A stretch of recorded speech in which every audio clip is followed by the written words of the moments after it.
Salut tout le monde, j'espère que vous allez bien. Aujourd'hui, on fait quelque chose d'un petit peu spécial, quelque chose que j'ai jamais fait avant. Je sais qu'il y a beaucoup de fans de cartes de hockey, de collections de cartes de hockey à travers cette chaîne YouTube-là. Parce que, évidemment, je m'en suis rendu compte en faisant des breaks sur cette chaîne-là en début, surtout de channel, mais également tout au long de l'année. Je vois qu'il y a des commentaires qui me disent Ah, on était rendu où avec ta collection de Nick Suzuki, des choses de même. Bref, je voulais vous partager. Ça fait pas plus qu'un an, fait pas tellement longtemps, ça fait un an que je suis dans le hobby de la collection de cartes de hockey. J'ai fait une collection de Young Gun que je n'ai pas gardée durant l'année dernière. Je l'ai toute vendue. Et j'ai une collection en ce moment de Nick Suzuki qui vaut facilement plus de 10 000 en ce moment. Je vais vous la partager éventuellement, pas dans cette vidéo aussi, mais bientôt. Aujourd'hui, je voulais qu'on se penche sur un autre sujet. Je voulais qu'on se penche sur la valeur que tu peux trouver à l'intérieur des boîtes Upper Deck de cartes de hockey. Quel genre de produit est-ce que tu peux aller chercher pour essayer d'avoir le meilleur retour sur investissement? Là-dessus, je vais mettre vraiment des guillemets parce que je vais être honnête avec vous. Vous allez jamais réellement, à moins de pogner un méga hit, OK, 90 à 95% du temps, vous n'allez pas faire d'argent avec la boîte que vous allez ouvrir, OK? Vraiment, ouvrir des boîtes, c'est pour votre plaisir personnel. Il n'y a pas moyen de rentrer vraiment dans votre argent avec ça, OK? Sauf que, il y a des boîtes que tu reçois plus pour le prix que tu payes, OK? Puis c'est exactement ça qu'on veut voir. Je veux pas qu'on parle de de la gamme nécessairement, parce qu'on va parler des boîtes qui vont être à 1500, 1600 pièces vraiment, on va pas aller jusque-là. Puis, je vais vous parler de des boîtes qui sont à 80, 90 pièces. Puis pourtant, il y en a des boîtes là-dedans que vous allez avoir beaucoup plus pour votre argent en étant bas que si vous êtes haut. Bien entendu, quand on paye au-dessus de 1000$ pour une boîte de hockey, on s'attend bien sûr à quelque chose de gros. Puis malheureusement, payer plus cher ne veut pas nécessairement toujours dire que le risque en vaut la chandelle ou que vous avez un retour sur l'argent que vous y mettez. Et ça, c'est vraiment ce qui est super important à prendre en considération. Fait que j'ai pas tout mis les produits de Upper Deck, puis j'ai vraiment ajusté dans le Upper Deck, ok, parce que je sais qu'il y en a d'autres, entre autres les Panini, et puis Fleer Ultra, etc. Il y en a plusieurs d'autres. Je vais vraiment rester juste dans Upper Deck, qui eux sont vraiment les principales, ok, dans ce hobby-là. Et j'ai pas tout mis les produits, mais ceux-là que moi je connaissais et que j'étais à l'aise de discuter avec vous pour pouvoir faire un classement. Je le rappelle, le classement, il n'est pas en conséquent de la gamme, parce que j'estime que la gamme, je veux dire, si tu écouté si t'as cliqué sur la vidéo, tu connais un petit peu les gammes des boîtes Upper Deck, un petit peu, j'imagine. Je ne m'attends pas nécessairement à t'expliquer les gammes, même si je vais probablement vous mettre je vais vous faire apparaître à l'écran le montant que coûte chacune de ces boîtes-là environ. Euh, mais c'est vraiment plus, c'est une tier list que je vais vous faire en conséquent, en fonction de c'est quoi la meilleure qualité-prix. Vraiment, qualité-prix, c'est vers quoi tu devrais t'enligner. C'est vraiment plus à propos de ça qu'on va discuter aujourd'hui. Fait que je vous montre ça à l'écran immédiatement, de quoi ça a de l'air. Voici, pour ceux-là qui ne savent pas une tier list, comment ça marche, S étant vraiment le meilleur produit que vous pouvez avoir qualité-prix, suivi de A, B, C, D, et D étant celui-là qui est on va aller jusqu'à dire qu'il est à éviter. Ok, puis on va expliquer pourquoi, mais c'est des produits vraiment. Pas nécessairement des produits bas de gamme, mais c'est des produits que tu peux facilement te faire avoir en conséquent du risque que tu as à prendre, puis que ça vaut vraiment pas la peine. Fait qu'on commence ça. Ça a été tiré aléatoirement ici. Ici, j'ai SP Game News. SP Game News qui, lui, quand tu le reçois, c'est un produit qui est quand même assez risqué parce que quand tu le reçois, si je me trompe pas, t'as juste un paquet, t'as un petit paquet, puis je sais pas, je pense que t'as comme 6 ou 7 cartes à l'intérieur. Donc oui, c'est un produit qui va être extrêmement risqué. Par contre, ce que j'aime beaucoup de ce produit-là, ce que j'aime beaucoup du produit Game Use, c'est que c'est fait avec des morceaux de jersey qui ont été portés par des joueurs. Donc, c'est pas des manufacture patch qu'on appelle, c'est vraiment des produits qui ont été portés, en fait, par les joueurs. Donc, tu vas avoir là-dedans souvent des autographes ou encore des maillots, des trucs du genre. Ça reste qu'un produit qui est risqué, mais étant donné que, comme je vous ai dit, tu vas aller chercher des produits qui ont vraiment été portés par les joueurs, ça a sa valeur au niveau auprès des collectionneurs. Puis pour moi, ça fait en sorte que ce produit-là, Si t'es capable d'attendre un petit peu durant l'année, même si t'as pas beaucoup de cartes, comme je t'ai dit, t'as genre un paquet seulement dans la boîte, puis t'as peut-être 5-6 cartes, là, t'as peut-être un petit peu plus, même 7-8, mais t'as pas plus que ça, c'est vraiment pas grand-chose. Euh, c'est un produit qui a quand même un certain risque. Et puis, si tu es capable d'attendre, comme je disais, je pense que quelqu'un qui sort, il sort aux alentours de 170, 180 $. Juste pour être sûr vraiment là, de ne pas vous dire des niaiseries, je vais aller sur le site que je connais le plus, là, vraiment, là, où ce que moi je fais mes achats, mais tu sais, vous n'êtes pas obligé de suivre ça. Là. Moi, je vais souvent sur Breakaway, en fait, pour checker pour mes produits de cartes de hockey. Mais je suis pas mal sûr que si je m'en vais dans les on sale, je devrais être bon pour le voir. Ouais, c'est ça. C'est un produit qui se vendait vraiment quand il est sorti, le SP Game Use, à genre 179 à peu près. Si t'es bon pour attendre, plus l'année avance, plus que le produit vient en rabais, puis ça va valoir la peine. Fait que c'est quand même un produit qui est milieu de gamme, puis qui vaut son prix. C'est un produit qui est quand même risqué. Pour moi, ça va être un B dans le cas de SP Game Use. Tu peux trouver vraiment des belles cartes là-dedans. Je vais essayer d'aller un petit peu plus vite pour les autres, bien sûr. Clear Cut, pour moi, honnêtement, Clear Cut, pour moi, c'est un D. C'est un D. Je le sais qu'il y a beaucoup de gens qui ne seront pas d'accord avec ça, mais c'est une boîte qui va coûter en moyenne environ 150$, peut-être un petit peu moins, un petit peu plus, dépendant quand tu le prends durant la saison. Le problème avec Clear Cut, c'est que c'est une seule carte. C'est une seule fucking carte. Fait que si t'aimes pas la carte que tu pognes, t'es dans Deep Sauce. Si t'es un joueur de marde, t'es dans Deep Sauce. Ça vaut. Le risque en vaut pas la chandelle. Si tu achètes une box de Clear Cut, ou est-ce que tu en as plusieurs, un case, je veux dire, que tu en as genre 12 ou 24, peut-être que ça peut valoir la peine. Mais une seule carte Clear Cut, le risque en vaut pas la chandelle, définitif. Même si c'est des très très belles cartes. Puis Clear Cut, c'est pas tout le monde qui aime les coupes claires en passant. C'est pas tout le monde. Mais encore là, c'est un produit milieu de gamme, sauf que tu payes extrêmement cher pour une seule carte. C'est vraiment un nesty de gamble d'acheter juste ça tout seul. Comme je l'ai dit, peut-être qu'en case, ça peut valoir la peine quand on a plusieurs des boîtes. Après ça, le produit Extended. Moi, personnellement, l'Extended, je vais le mettre dans le C. C'est un produit qui coûte pas tellement cher encore là. Si tu regardes historiquement, l'Extended, comment que ça fonctionne, c'est que tu as la série 1, série 2, tu as Extended également, qui sont pas mal tous sur le même niveau. Le Extended vient toujours en fin d'année ou en début de l'autre année d'après. Puis il va prendre les joueurs qui ont intégré les alignements de plusieurs joueurs durant la saison, des personnes qui ont été oubliées. Là-dedans, il n'y a souvent pas nécessairement des studs, il n'y a pas que des studs, il n'y a pas nécessairement des gros joueurs qui sortent de là. Puis année après année, c'est un produit qui sort souvent à 130$. Excusez-moi. Puis quelques semaines, quelques mois après, c'est un produit qui peut aller jusqu'à 100, des fois même 80$. Tout dépendant de la crop qui est sortie. Tu peux avoir des tributes, c'est comme des Young Gun tributes qui sont des Young Gun mais refaits avec des vieilles. C'est comme des Young Guns rétro qu'on appelle. Ça peut avoir une certaine valeur, mais c'est pas autant que les Young Guns de base. Des fois, tu peux avoir des surprises. Là, on a vu des SP Young Gun également qui ont sorti, genre coupe claire, qui peuvent valoir extrêmement cher, mais qui sont difficiles à pull. C'est un produit qui.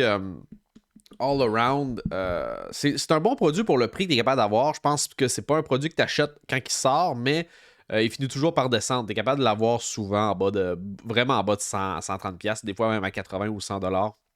Fait que c'est un produit qui est pas si mal. Je vais le mettre dans le C parce qu'il coûte pas si cher. Tu es capable d'aller chercher quand même. Tu as 6 Young Guns dans une boîte de hobby ou une boîte de blaster, une grosse boîte, je parle. Fait que c'est quand même pas si mal. T'es capable d'aller chercher de quoi de pas pire avec ça. Ici, j'ai MVP. MVP, c'est l'entrée de gamme. Je vais le mettre dans le D, vraiment juste parce que c'est l'entrée de gamme, puis tu peux pas aller chercher des gros pools de ça. Je veux dire, il n'y a pas une énorme valeur de revente. C'est vraiment. C'est pas vrai parce que c'est pas parce que c'est un mauvais produit, c'est que c'est l'entrée de gamme. C'est pas l'affaire que les collectionneurs recherchent le plus. C'est vraiment. T'apprends à différencier les cartes, à voir, tu sais, que genre, c'est quoi une insert, de quoi qu'elle va avoir de l'air. T'as pas d'autographe vraiment, où les autographes sont extrêmement rares à pogner. Souvent, c'est des scripts. Donc, il n'y a pas de valeur sur le marché secondaire pour ce produit-là, à part présentement, tout le monde cherche la Connor Bedard. Fait que pour une des rares fois, quand tu as des talents générationnels, tu peux avoir quelque chose d'intéressant avec ce genre de boîte-là, MVP. Mais c'est vraiment l'entrée de gamme. C'est pas parce que c'est un mauvais qualité-prix, mais parce que c'est vraiment la boîte qui coûte les moins cher également. Mais je pense que t'as pas de rien dans le marché secondaire avec ça non plus. Fait que c'est pour ça que ça mérite quand même un D, selon moi. Pour ce qui est de la série 1 et de la série 2, Je vais les mettre ensemble. C'est sûr que c'est les deux mêmes produits. Je les mets au-dessus d'Extended parce que selon moi, ils vont être meilleurs qu'Extended. Tu peux toujours trouver des meilleurs joueurs. Souvent, c'est des joueurs, les recrues qui commencent dans le début de l'année. Puis c'est souvent des recrues qui sont plus prêtes à jouer dans la Ligue nationale de hockey qui vont être à l'intérieur de ça. C'est des bonnes crops, souvent des hauts choix de repêchage. C'est un produit que tu peux aller chercher du côté du hobby. Tu peux espérer un minimum de 6 Young Guns. Tu vas peut-être avoir des canvas également là-dedans. Des canvas noirs, des canvas normales. Tu peux avoir des variantes du côté du hobby qui sont intéressantes, du genre des clear cut Young Guns ou encore des exclusives Young Guns, des high gloss Young Guns.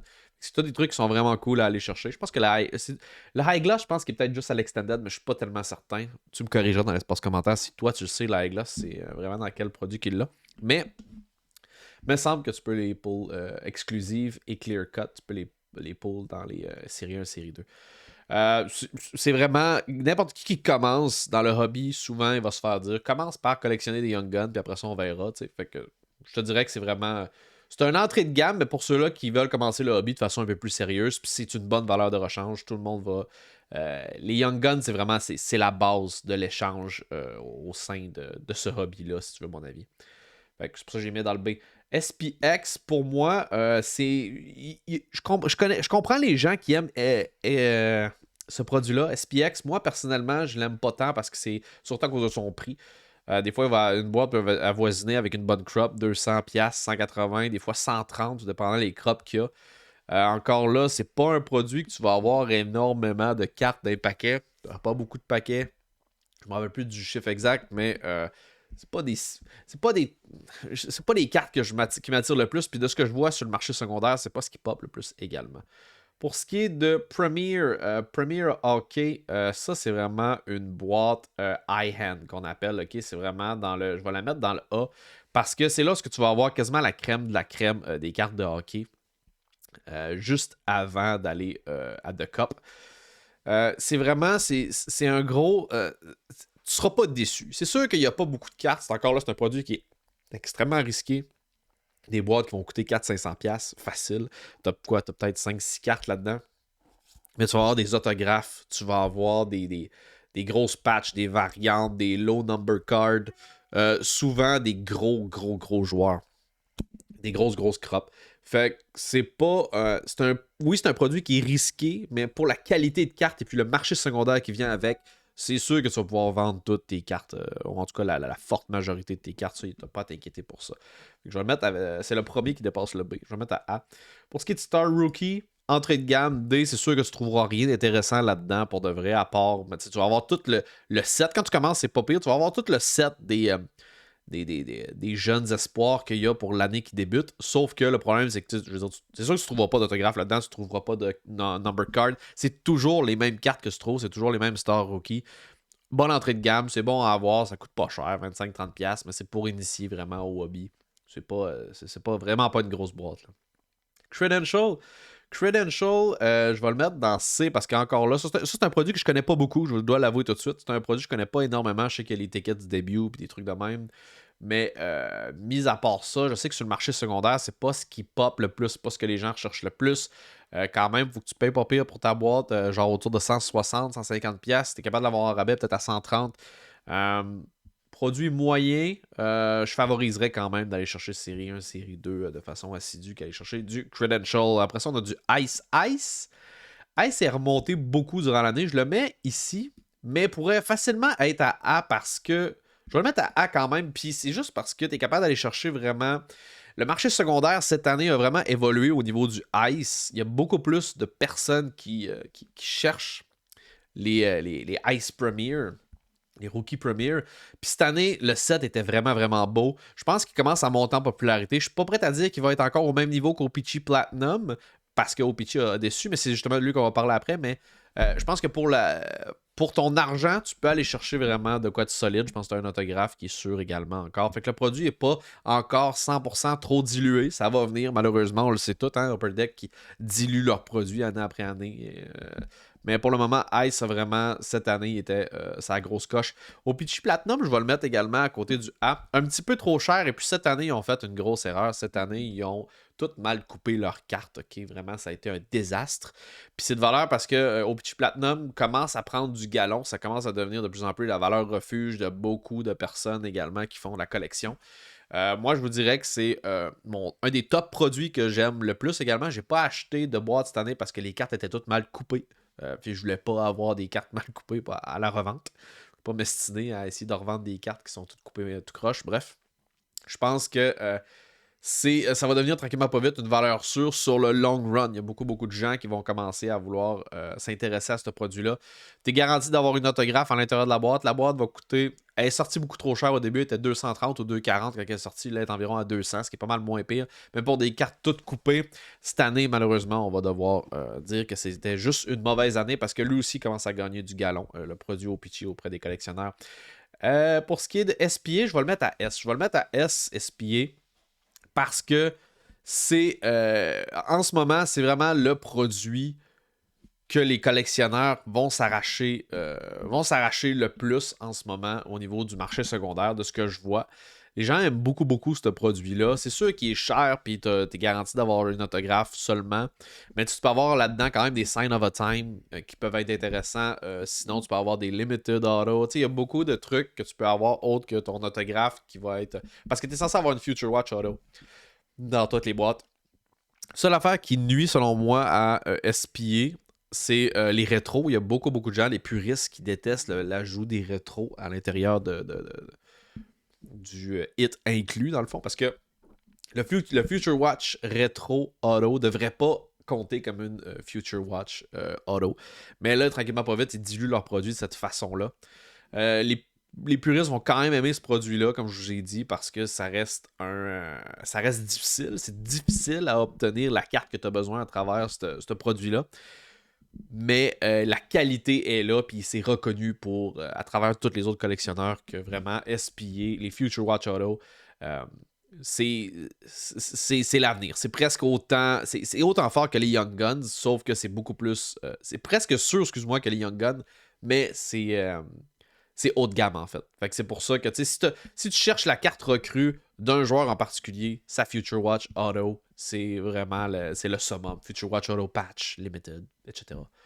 Mais ouais, c'est le produit qui est le plus intéressant pour essayer au niveau des collectionneurs pour la valeur de revente, je vous dirais. C'est pour ça que je le mets en S.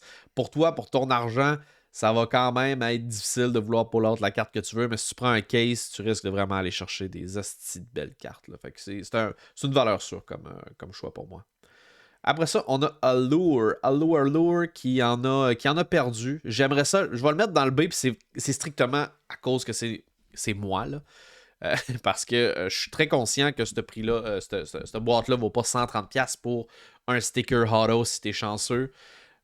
Puis je sais que ça aussi c'est une autre affaire, les gens, là, que les stickers auto, c'est pas tout le monde qui sont fans de ça. Le monde aime mieux que c'est hard sign, mais bon. Quand ça sort, ce produit-là il est souvent à 139, 140$, 130$. Et quand il finit par devenir à 100$, je pense que c'est quand ça commence à devenir un bail. Il y a des trucs intéressants là-dedans. Je pense que les inserts sont vraiment cool. Moi, je les trouve vraiment belles. Les cartes sont shiny. C'est comme un peu une palotte imitation des statures, si tu veux. J'aime ça, sauf que c'est un produit qui a de la misère à s'implanter encore auprès des amateurs parce que, pas la qualité est là, mais la valeur de revente n'est pas encore au rendez-vous au niveau d'Allure pour eux. Fait que tu sais, quelqu'un le mettrait en C, ça serait correct. Là. Moi, je le mets en B parce que j'aime beaucoup l'allure que les cartes ont. Trilogie, je vais le mettre dans le A, puis moi, ça aurait été un C, normalement, un trilogie, mais ils ont vraiment step up la game cette année. Beaucoup de valeur sur le marché secondaire trilogie. De plus en plus, commence à s'implanter comme étant vraiment un produit un peu plus haut de gamme que mid-gamme pour ton argent. Pour ton argent, je pense que cette année, c'était vraiment un gros banger trilogie. Pour ce qui est de O-Pee-Chee, moi, il me déçoit jamais à chaque année. Normalement, je le mettrais dans. Je vais le mettre dans le C, puis c'est pas parce que je l'aime pas, c'est parce que O-Pee-Chee Platinum, le monde sont beaucoup plus sur la valeur de revente de O-Pee-Chee Platinum. La valeur de revente de O-Pee-Chee est pas terrible tant que ça, mais tu peux pogner vraiment des bonnes cartes. Là. Vraiment, quelqu'un qui commence, c'est mieux de commencer avec un OPC que n'importe quelle boîte que tu vois dans le dé, selon moi. Là. Puis même que, je vais être honnête, t'es bien mieux d'acheter un OPC que tout ce que j'ai mis ici aussi. Là, vraiment, le Credential, SPX, selon moi, pour la qualité de carte que tu vas avoir versus ton argent. C'est juste que le Platinum vient manger le marché de OPC. C'est juste ça qui est plate un petit peu. Mais tu as moins d'argent un petit peu, tu peux aller chercher des boîtes à 80$ de OPC classique. Puis tu vas avoir des très très bonnes cartes. Ils seront juste pas shiny. Artifact, je vais le mettre dans le B parce que c'est un produit qui en a perdu beaucoup plus. Mais normalement, c'est censé compétitionner avec OPC Platinum puis Ice. Mais ils sont vraiment pas là. Ils ont vraiment perdu de valeur. Et puis eux, leur problème, c'est au niveau des inserts. Le problème, c'est au niveau des inserts et également au niveau des variantes. C'est souvent la même carte, sauf que la carte base, aucune différence, sauf qu'à la place d'être, mettons, sur la carte base normale, ils vont la mettre des fois sur 75, sur 15, puis il n'y a absolument aucune différence, ça reste la même carte de hockey. Fait que, sur la valeur de revente, sur le deuxième marché, c'est vraiment un produit à chier au niveau de la deuxième marché, c'est vraiment pas bon, sauf que les boîtes sont pas bien plus chères que les Ice ou encore les OPG Platinum, même qui sont encore moins chers, je pense. Ça tourne plus aux alentours de 150, peut-être 160 au début. C'est un produit qui essaye de s'implanter milieu de gamme stable, mais je vous dirais qu'il a tellement été dilué avec les années qu'il y a de moins en moins de ventes qui se font au niveau d'Artefact, au niveau du marché secondaire, puis ça paraît. Après ça, on a Ultimate, une boîte d'environ 100, d'environ 200-250$ dans ces eaux-là. T'as 4 cartes, je pense. T'as seulement 4 cartes à l'intérieur de ça. C'est un gros risque. Je vais le mettre dans A quand même parce que tu peux avoir des grosses cartes, mais plus j'y pense, j'ai envie de le mettre dans le B, je vais le mettre dans le A parce que la qualité des cartes que tu sors est vraiment forte, sauf que là-dedans, faut pas t'oublier que t'as 4 cartes, t'as une base card. Ok, t'as une base card sûre. Tu devrais avoir une auto. Après ça, c'est un méga gamble. T'as juste 4 cartes dans cette boîte-là. Encore une fois, je te parle d'une boîte de 220-250$.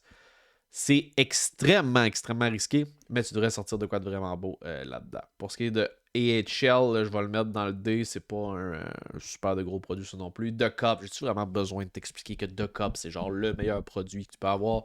C'est sûr, sauf que c'est un méga risque. Je pense que tu as comme 6 cartes, dont 2 base cards là-dedans. Après ça, tu as 4 cartes. Tu devrais avoir une Rookie Patch Auto, une RPA. Et puis après ça, tu peux avoir d'autres grosses signatures ou d'autres gros joueurs de hockey. C'est une boîte qui coûtait quoi? 1500 à peu près, 1400 cette année. Ça n'a juste aucun tabarnak de sens. Je me rappelle encore que je voyais sur le site que ça se vendait 600-800$ déjà cette boîte-là. Là, on est rendu à 1400 puis ils réussissent à toutes les vendre quand même pratiquement. C'est sûr que c'est ça. C'est le meilleur produit que tu peux aller chercher sur le marché. Puis le marché secondaire, il va toujours avoir un marché secondaire fort pour The Cup vu que c'est le plus gros produit. Black Diamond, là, je vais vous dire de quoi qu'il y a beaucoup de gens qui aimeront pas. Je vais le mettre à B quand même parce que c'est un produit qui essaye de faire sa place dans le haut de gamme. Il essaye de faire sa place justement pour rivaliser dans le A avec des produits comme Ultimate Premier. Sauf qu'il coûte encore plus cher qu'un produit Ultimate. Puis selon moi, c'est à chier parce que Black Diamond, c'est des manufacture patch. C'est pas des affaires qui vont avoir été portées par les joueurs. C'est beaucoup de manufacture. Il y a beaucoup de couleurs. On va mettre des gems, des faux diamants, essayer d'attirer ton attention pour faire comme ok, la carte est juste belle. Puis c'est vrai qu'elle est belle. Elle est belle. Elle est plus belle que la plupart des cartes que je t'ai dit précédemment de toutes les autres collections. Visuellement, elles sont juste belles. Sauf qu'au niveau du marché secondaire, les vrais connaisseurs le savent que ces cartes-là valent rien parce que c'est des patchs manufacturés. C'est même pas des trucs qui ont été portés par les joueurs. Donc, c'est un produit qui est trop cher selon moi, du 300, entre 300 et 400$. C'est un produit qui devrait en valoir 150, 200 selon moi, juste à cause que c'est des manufacture patch. Mais bon, ils sont capables de quand même le vendre, mais ceux-là qui connaissent le hobby comme du monde n'achètent pas trop de Black Diamond, pour être vraiment honnête avec vous. Pour ce qui est de Metal Skybox, je vais le mettre dans le C. Puis lui, c'est un produit qui est extrêmement downgradé. Il aurait dû être dans le A ou dans le B. Sauf que le produit est tellement dilué cette année, t'es même pas garanti. T'es même pas garanti cette année d'avoir un autographe dans ta boîte. Le monde sont vraiment en piste. Grosse dilution au niveau du Skybox. Les PMG se vendent encore pas si pire. Mais à part la PMG, il n'y a absolument rien. Il y a tellement d'inserts là-dedans qui servent à rien, qui n'ont aucune valeur dans le marché secondaire. Que les fans, je pense qu'ils réagissent mal par rapport à ça.